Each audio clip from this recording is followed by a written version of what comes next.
Hey everyone, I'm Matt with Ozark Overland Adventures, and in this video I want to do another kind of a diesel heater buying guide. I did one this time last year, released at the very end of November 2023, and a lot has changed in the diesel heater space.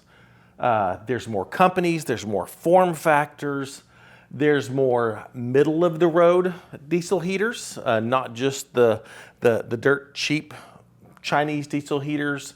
There's more middle of the road, mid-price tier diesel heaters now from companies here in the US. So that's a big deal. What we have on the table is everything from I've seen these for less than $100. These type of diesel heaters, this particular one is from Silvel. I've had this for 3 years now. You can get these on Amazon for some of them under $100, depending on the brand. But absolutely crazy, all the way almost $200, $500, $600, $950 to a $1,400 diesel heater. Now, I actually made a diesel heater on this one last year as well. Talking about the differences between a $1,400 diesel heater, and I think I used this one, a $180, $190 diesel heater for this H calorie, and people lost their minds that diesel heaters can cost up to $1,400. But there's definitely a reason, and there's pros and cons to everything on this table. There's options here for every budget on the table. And so the point of this video is not so much to recommend one over another or that sort of thing, but to just go through what the options are, tell you the key things to look for. And then I did run every single one of these through a round of tests, testing how quiet they are, differences in fan speeds and temperature speeds from the lowest setting to the highest setting. And so I'll tell you I'll tell you some of the things that I found in that testing, because some of the results were surprising. So let me walk you through what we've got here on the table. This one, like I said before, this is by Silvel. It is a very basic diesel heater. There's no fluff to this. It is just a diesel heater. You can get them for less than $100 on Amazon. In my testing, this one wouldn't work. No start. The fan would come on, but I never did hear the fuel pump kick in. So I don't know if over the last 3 years the fuel pump's gotten messed up or the circuit board's gotten messed up. I'm not sure what the issue is. For under $100, these are basically disposable. And it's kind of hit or miss on if you're going to get out into into the woods, out on the trail in some remote area, and it's single digits. Kind of hit or miss on whether or not this thing's going to actually work for you. And like I said, in my testing, didn't test because it didn't work. This one is a briefcase style diesel heater by H Calorie. I got this last year. Full disclosure, every single one of these was sent to me. Honestly, except for this one, I did buy this one, but then the company sent me another one. So whatever. But every single one of these was sent to me by the company. No one's paying me for this. No one has any direction over what I'm going to say in this video, but all these were sent to me. But I very much like this diesel heater. H Calorie has updated it for this year. Fuel tank, this is an aftermarket fuel tank that I added on. It came with a 5 liter, this is a 10 liter, so ignore this. But they've redesigned this. The fuel tank is now inside the case. They've redone some different things. I would really like to get my hands on the updated design of this just to see its improvements. But overall, basically the same thing, briefcase style diesel heater. I love this form factor because you can store stuff inside these. So there's my cord, there's the muffler. So I love the fact that you can store your stuff inside these things. This is a brand new one from Sunster. It is more of a toolbox style, and it's very small, very compact. and very impressed with just how tiny the form factor of this is. Unlike the briefcase style, you can't store anything in here. Nothing. Not even the cord. So yeah, there's that. So I like this one. Price points on these, H-Calorie, I think currently the new model is $184 on Amazon. The Sunster is $190 on Amazon, which is actually, I mean, an almost $200 diesel heater on Amazon. That's getting kind of up there in the price point. But I definitely think these are far better than this, than this super dirt cheap style. Like I said, I've had this one for a year. This one fired right up when I tested it for this video. Moving over here, you'll see very traditional design, but this is from a US company called 4x4 Colorado. It is a $500 diesel heater.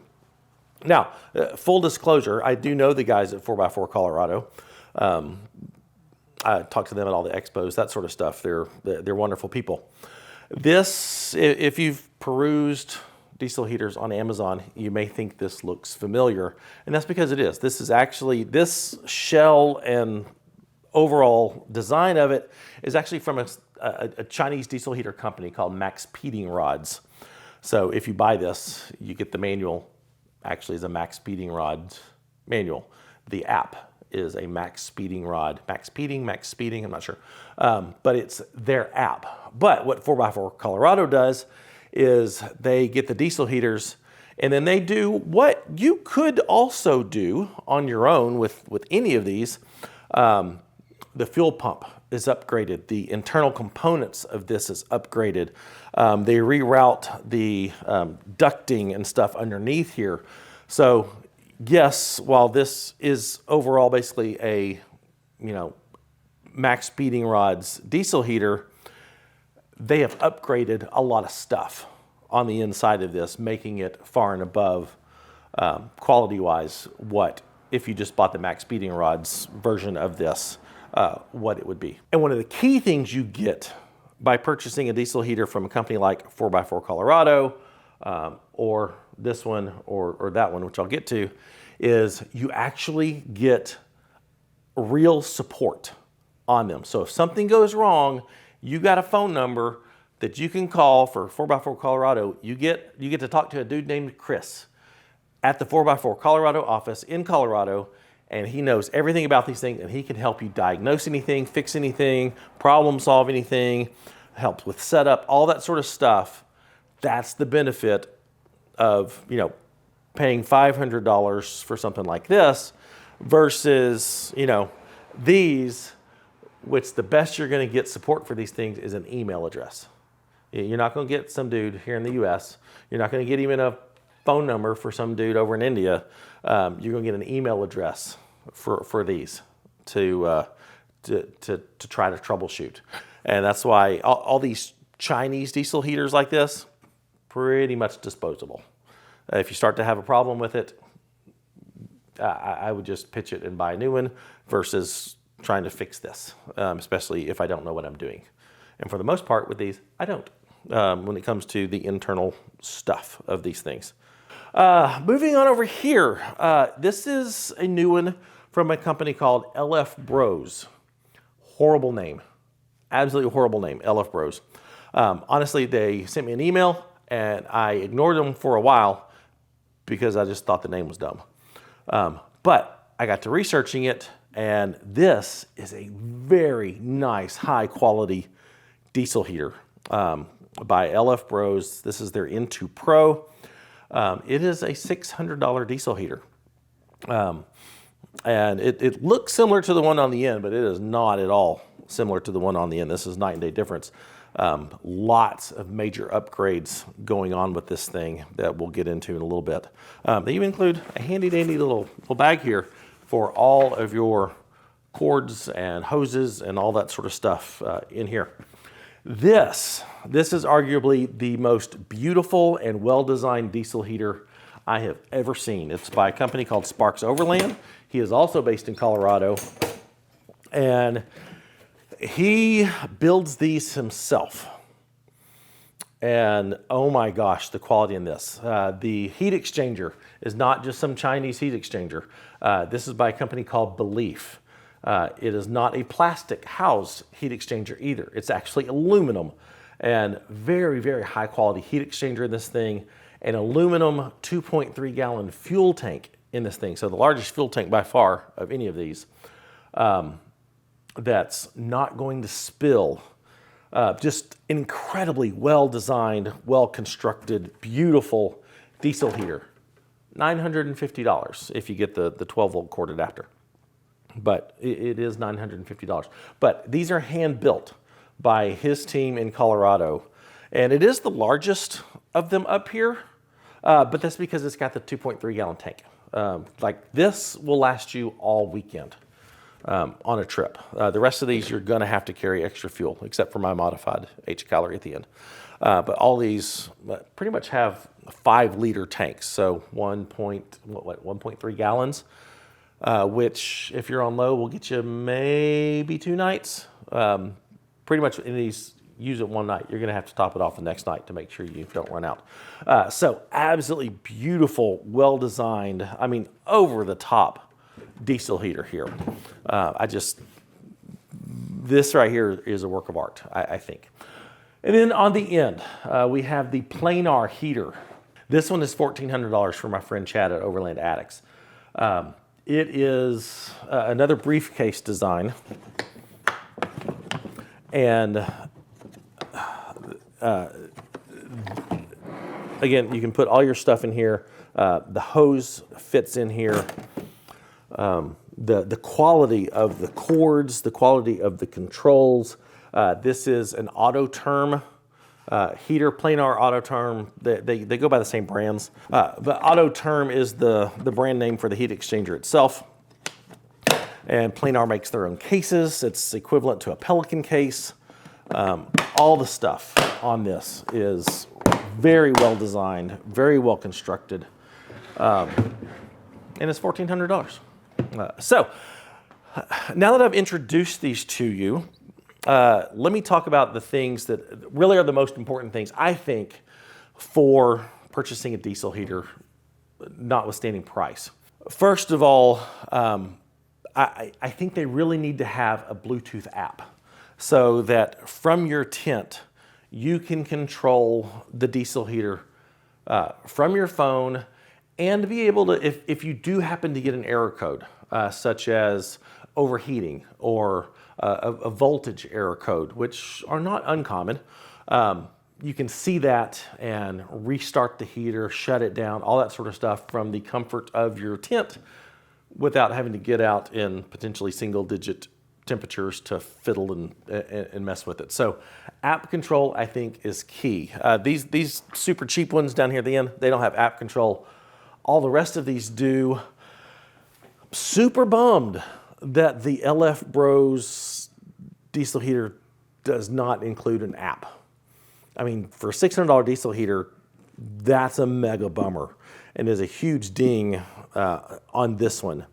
I do think their next version is going to include an app control for this, but I'm telling you, this is a super high quality diesel heater, but it doesn't have an app. Now, every single one of these do include a remote control. So you can turn them on and off. You can adjust the temperature or the fan speed with the remote up in the tent. So this does have a remote. You could, as high a quality as this is, I don't think you're going to have much problem out of this one. But just note, this one doesn't have an app, which is a huge deal to me. But I love it. I really, really, really do love this diesel heater. So app control, altitude compensation. Diesel heaters get finicky when you start taking them up in higher altitudes, especially 8,000, 10,000, 12,000 feet. I mean, we've camped at 13,000 feet before. There's not a lot of oxygen up there.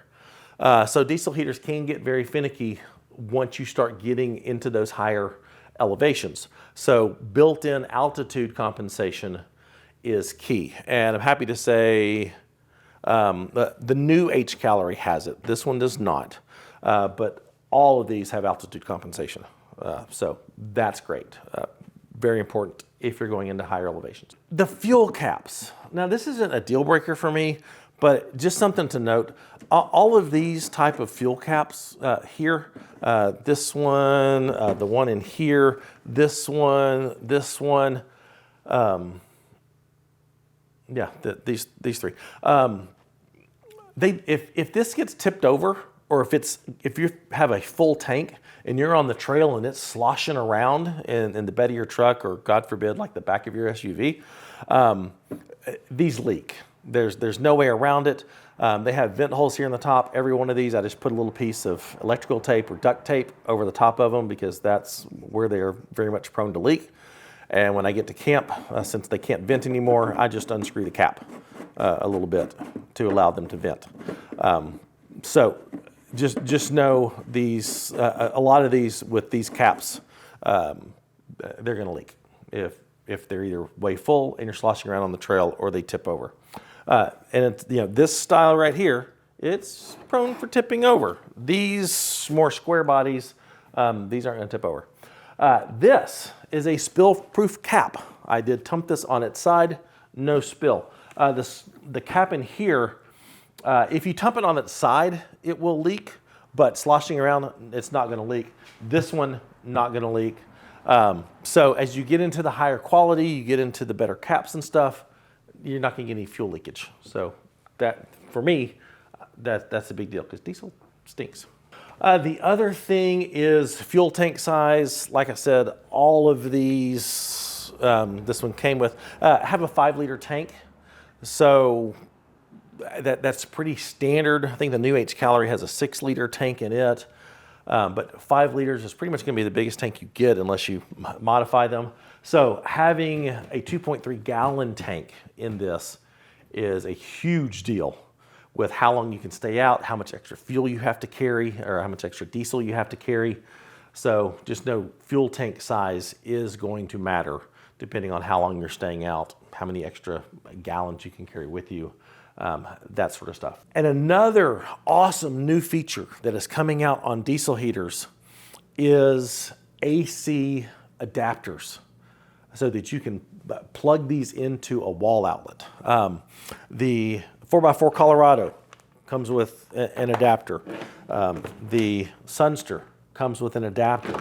The LF Bros comes with an adapter.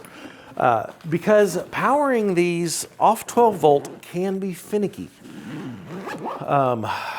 Most people buy these, most people want to use these with power stations. And I mean, that makes sense. But the problem is power stations, almost all brand power stations, they're 12 volt. They're little cigarette lighter sockets for these.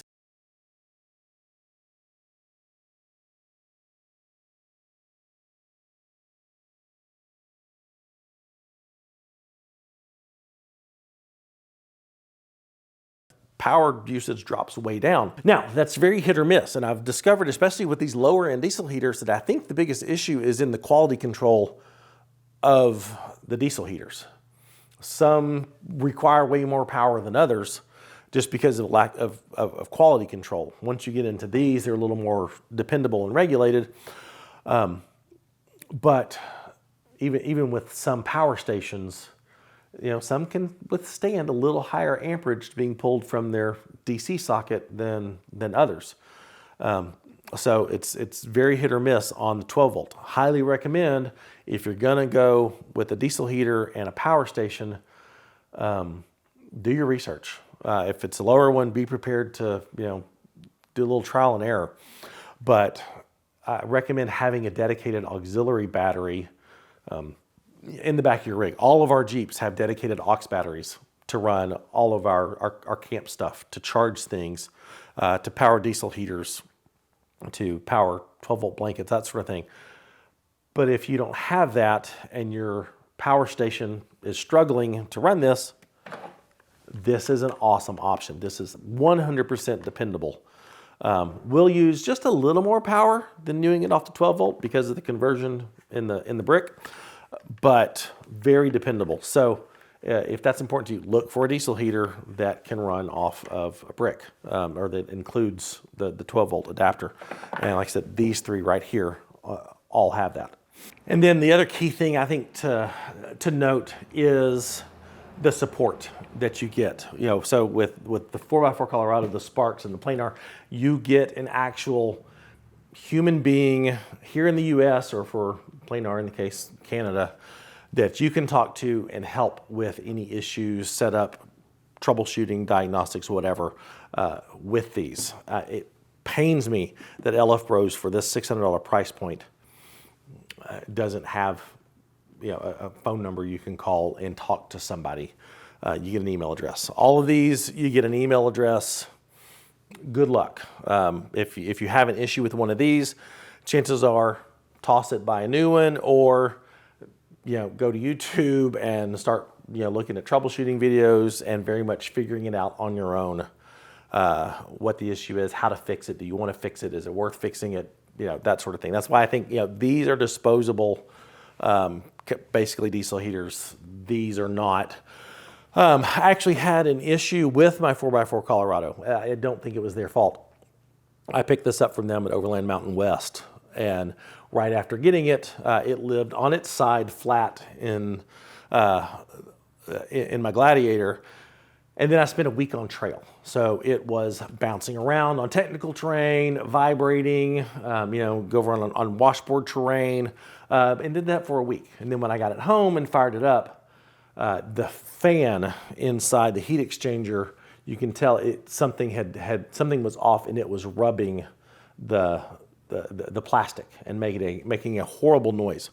So I called 4x4 Colorado. I talked to Chris. Chris was an awesome dude, and he walked me through how to take this apart, take the heat exchanger apart so I can access the fan and see what had shifted. And it was a very simple, little thing. Got it straightened out and have had no problems with this since. So that was awesome. Had that happened to one of these, I don't know what I would have done. Because I may have just sent an email and waited, or pitched them and got a new one, or gone into the YouTube rabbit hole to diagnose them and fix it myself. So very much a DIY fixing on these, and sadly this. I don't know, LF Bros, I haven't contacted their support. They may be like super quick on the email support because of the quality of it, but I don't know.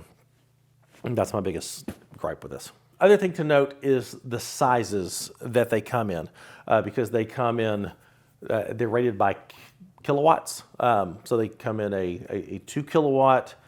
The most common on Amazon are going to be 5 and 8, but they also come in a 2 and a 4. I don't know if they go higher than that, but 2, 4, 5, and 8 are the common sizes. And I have all of those here. All of these are 5s. This is a 5. This is a 5. These higher end heat exchangers, that's where you get into the 4s. This one has a 4. This one has a 2. This one has a 2 kilowatt. The Sunster is an 8 kilowatt diesel heater. So all 5s, 8, 4, 2 is the breakdown here. And basically, you think through how much space you need to heat. The bigger the space, the bigger the rating. Most of these on high will burn you out of a rooftop tent. They just will. They get really hot. The fan speeds are much higher, and they will flat out cook you in a rooftop tent. So all these 5s, and probably even the 4, you're going to have to run it on low, or low to medium, depending on how cold it is outside. The 2 from Planar, it is the perfect size for a rooftop tent. Much smaller space. It doesn't have to. You don't need that much to heat a rooftop tent, especially our size. For maybe a full-size iCamper, a 5 would be better for that. Full-size, king-size bed style rooftop tent. But for our hard shell wedges, the 2 is the perfect for a rooftop tent. But the 5s on lows work great too. Now, the testing that I did, I'm gonna get my notebook here because I am not gonna remember all these numbers. So, starting down here, like I said, this one didn't test at all. Just don't. The H calorie. So I tested for how loud they were because some people find these things very annoying. Mostly because of the fuel pump ticking. They find that really annoying. So if you're at camp with a group of people, if you have an annoyingly loud fuel pump ticking diesel heater, I don't know, they may, you wake up really cold because someone has sabotaged your diesel heater because it's really annoying, especially to others that are out. So the fuel pump, I measured how quiet the fuel pump was. I measured just overall volume levels with just the decibel meter from my phone. I measured fan speed. So on its lowest setting, how low does the fan get? On its highest setting, how fast does the fan get? And then I measured the temperature here at the heat exchanger. I don't know how accurate that is, honestly, but that was the best thing I could come up with, was my little laser heat gun pointed right here in the middle of the heat exchangers to see how hot they got on both their lowest setting and their highest setting. And here's what I found out. Overall, the H calorie, hands down the loudest. If you're running this on low, the ticking sound from the fuel pump on this thing is just bonkers annoying.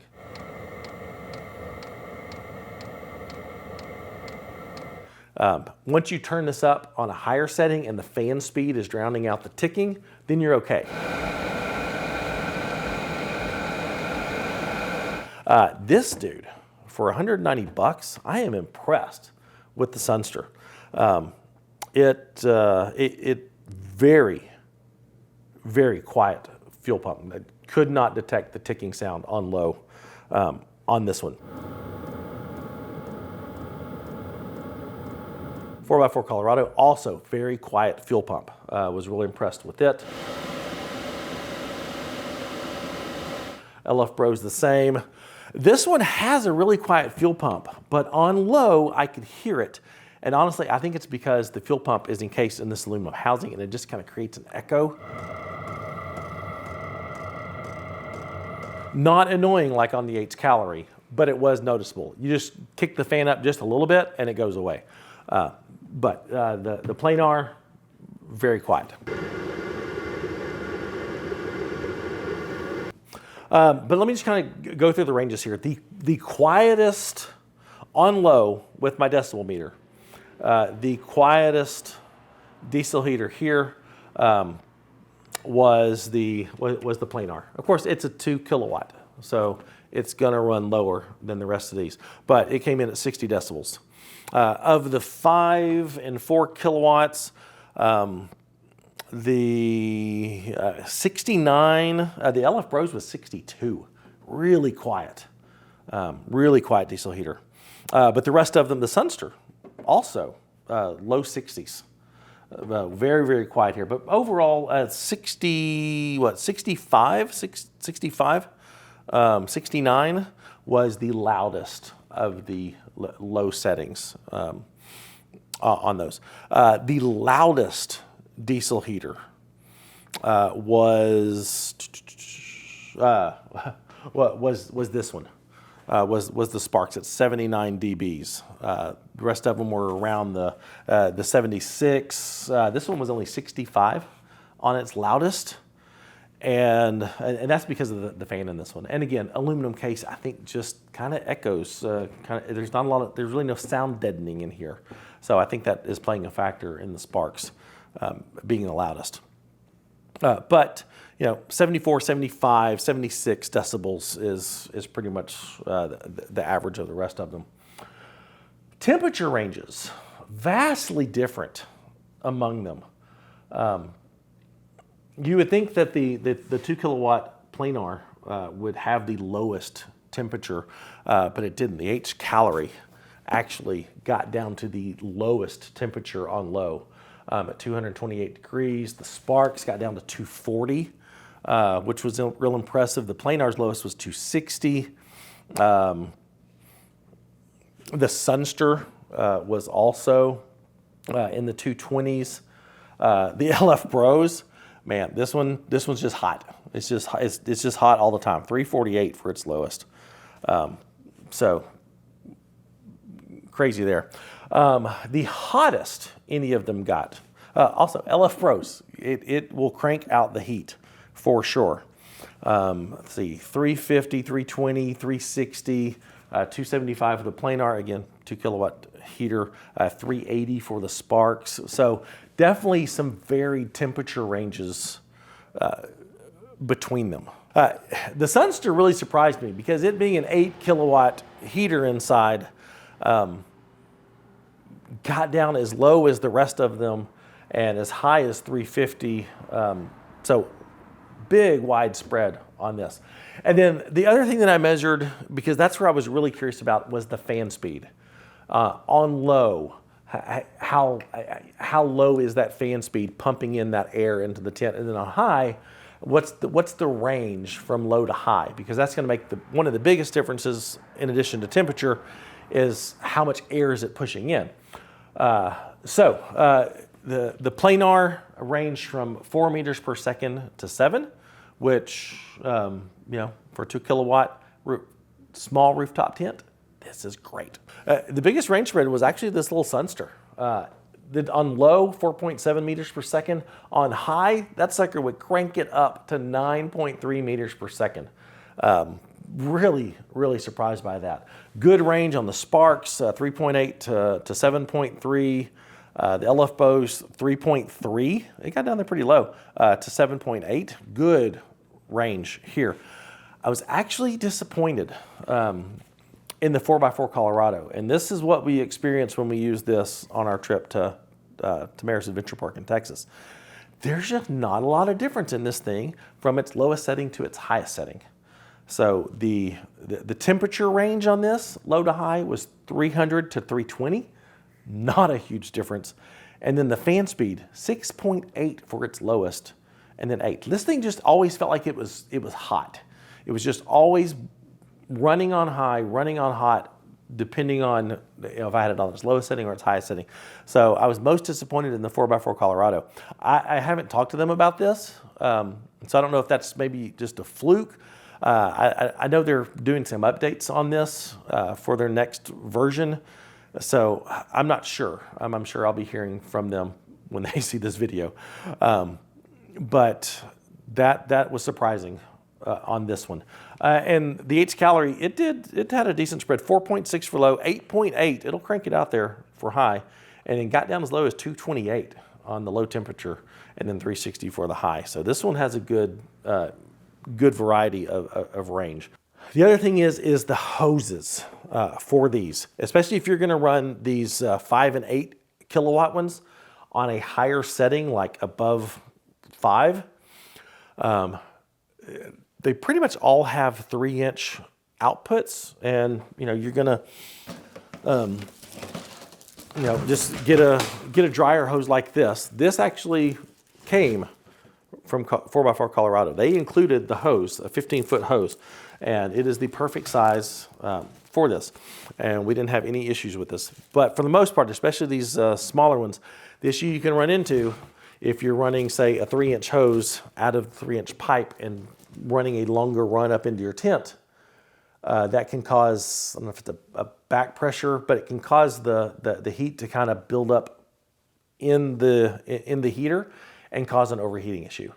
If that happens, you need to get a 4-inch hose and just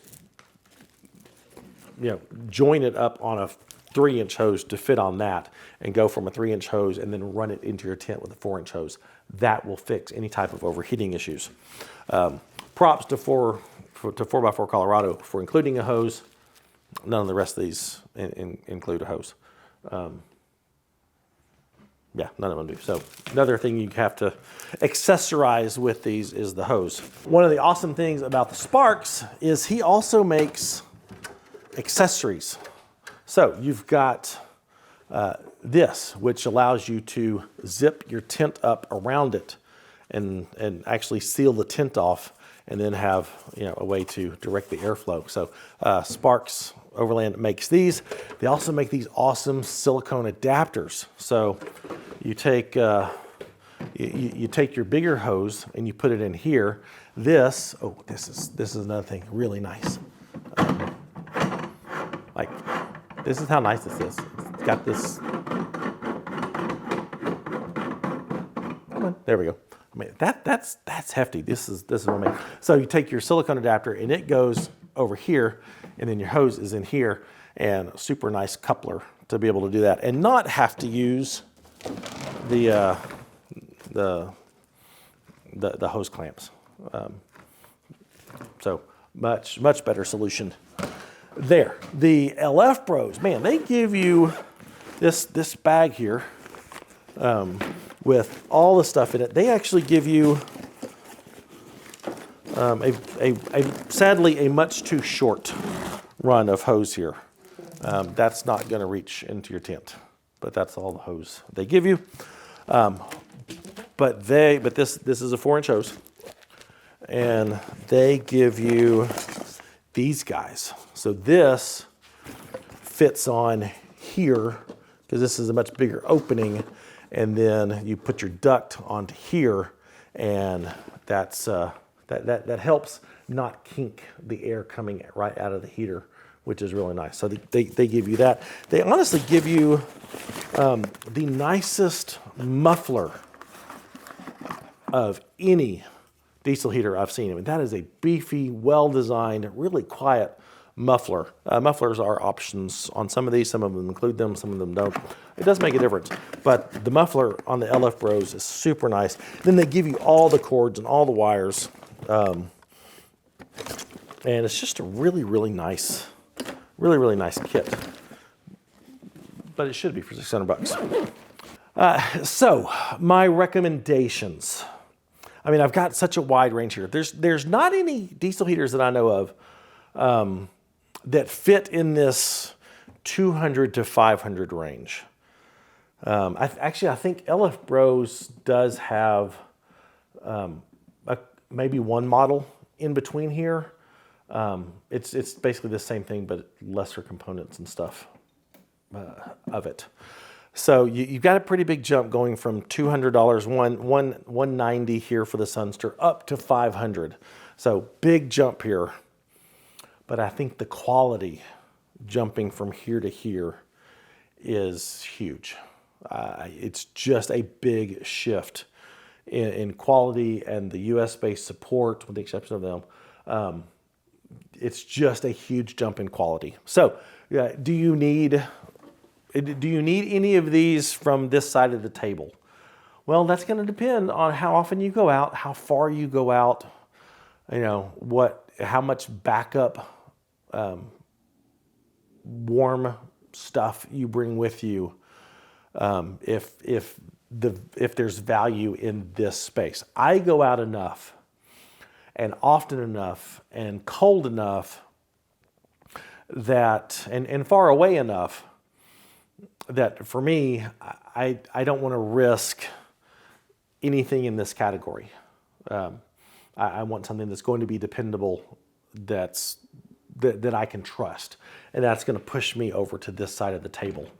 My wife has already said when she goes out, she's taking the Sparks, just because of the quality of it and the design of it for her space, the fuel tank, so she didn't have to mess with diesel and stuff while she's out. My wife's already said if I'm going out, if we're going out at the same time, you're picking. I got to pick something other than this one, which would probably lead me to probably the planar. But maybe I'm gonna give this one a shot. There's so many things I like about this one. I'm definitely gonna take this out on some of my trips, and I need to talk to the 4x4 Colorado guys. If you're on a budget and you're just going out for a weekend, not too far from home. If something happens and this fails, and you can punt and go home, or you've got enough warm sleeping bags or whatever to get you through, and it's not something you need to depend on, absolutely. I love this Sunster for 190 bucks. How quiet it is, how the range of it. I mean, overall, this right here is a killer diesel heater, and I would pick this over these. Really curious about the redesign of the H-Calorie, but right now, I just love the size of it. I love everything about this little Sunster. I think I've covered everything when it comes to purchasing a diesel heater. The changes, I wanted to make this video, update it from last year, because there's just so many more options now than there were even a year ago. Anyway, if you have questions, put them in the comments. I will do my very best to help answer them as much as I can.